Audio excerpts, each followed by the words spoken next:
উত্তরবঙ্গের বহুল প্রচলিত এবং খুবই জনপ্রিয় একটি রেসিপি আপনাদের সাথে আজকে শেয়ার করব। বুড়ো থেকে ছোট সকলেই খুবই পছন্দ করে এই রান্নার রেসিপিটি। এজন্য আমি প্রথমে 2 থেকে 3টা কাঁচামরিচ আর 2টা মাঝারি সাইজের পেঁয়াজ কুচি করে কেটে নিয়েছি আর অল্প লবণ দিয়ে ভালোভাবে মরিচ আর পেঁয়াজগুলোকে মাখিয়ে নিচ্ছি। তারপর 2টো ডিম ভেঙে মরিচ পেঁয়াজের সাথে ডিমটাকে ভালোভাবে মিশিয়ে নেব। মরিচ পেঁয়াজের সাথে ডিমটাকে খুব ভালোভাবে ফেটিয়ে নেবার পরে একটা ফ্রাই প্যানে খুব ভালোভাবে তেলকে হিট করে নেব। তেলটাকে অবশ্যই খুব ভালোভাবে হিট হতে হবে, তাহলে এই ডিম ভাজিটা অনেক সুন্দর হবে। রান্নাটা আমাদের কাছে কমন, যারা উত্তরবঙ্গে তাদের কাছে খুবই সহজ এবং খুবই কমন একটা রান্নার রেসিপি। কিন্তু অনেকেই আছেন যারা বাংলাদেশে থেকেও এই রান্নাটার সাথে অপরিচিত বা কখনোই ট্রাই করে দেখেননি। এজন্য আমি আজকে ভাবলাম এটা আপনাদের সাথে শেয়ার করব।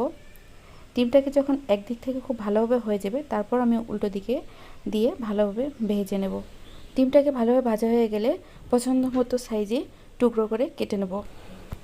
ডিম ভাজিটাকে উঠিয়ে নিয়ে সেম প্যানের মধ্যে আমি একটা মাঝারি সাইজের রসুনের কোয়াগুলো ছাল থেকে ছিলে নিয়ে ভাজতে দিয়ে দিয়েছি, আর সাথে দিয়েছি প্রায় 7-8টার মতো কাঁচামরিচ। এগুলোকে খুব ভালোভাবে ভেজে নিয়েছি। ভেজে নেবার পরে আমি এগুলোকে লবণ দিয়ে বাটনার মধ্যে বেটে নিচ্ছি। এই বাটনাটার সাথে অনেকে অপরিচিত।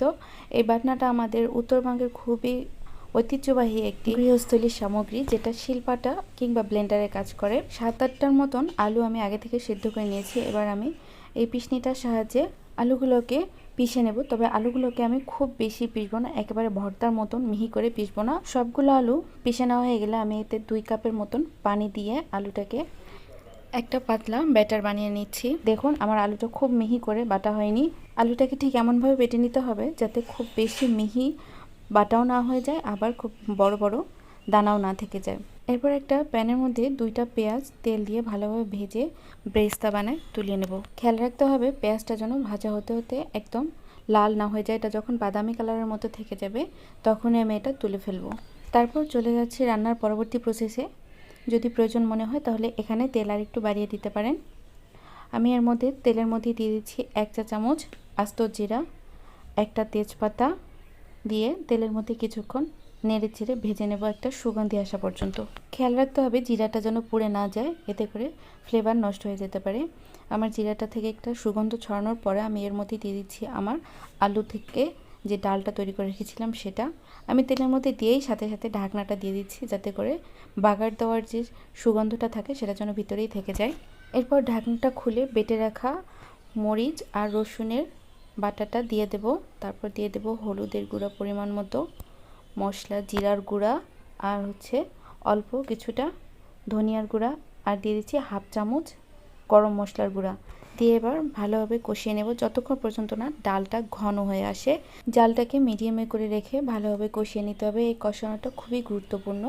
এভাবে কষাতে কষাতে যখন ডাল থেকে মোটামুটিভাবে পানিটুকু শুকিয়ে আসবে, অনেক ভারী হয়ে আসবে, তখন এতে দিয়ে দেব অল্প কিছু পরিমাণ পানি। তারপর আবার কষিয়ে নেব। আমি এখানে আমার বাটনাতে যে মরিচ আর রসুন বাটা ছিল সেটুকু ধুয়ে পানিটা দিয়ে দিচ্ছি।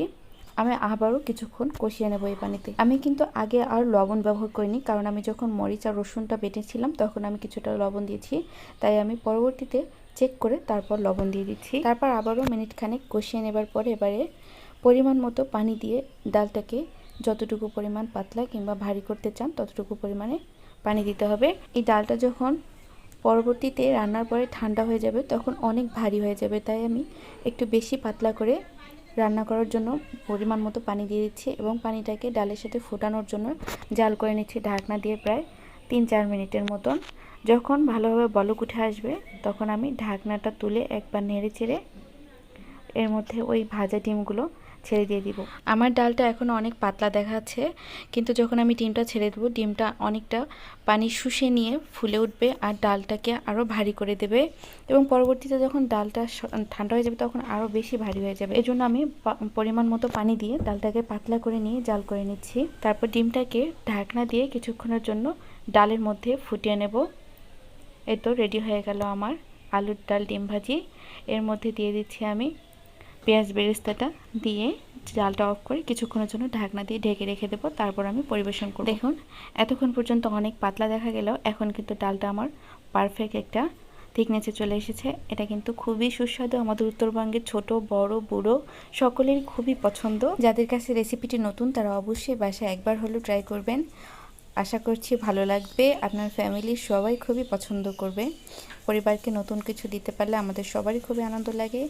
যদি রেসিপিটি ভালো লেগে থাকে তাহলে প্লিজ লাইক, কমেন্ট এবং শেয়ার করে দিবেন, সাথে অবশ্যই সাবস্ক্রাইব করতে ভুলবেন।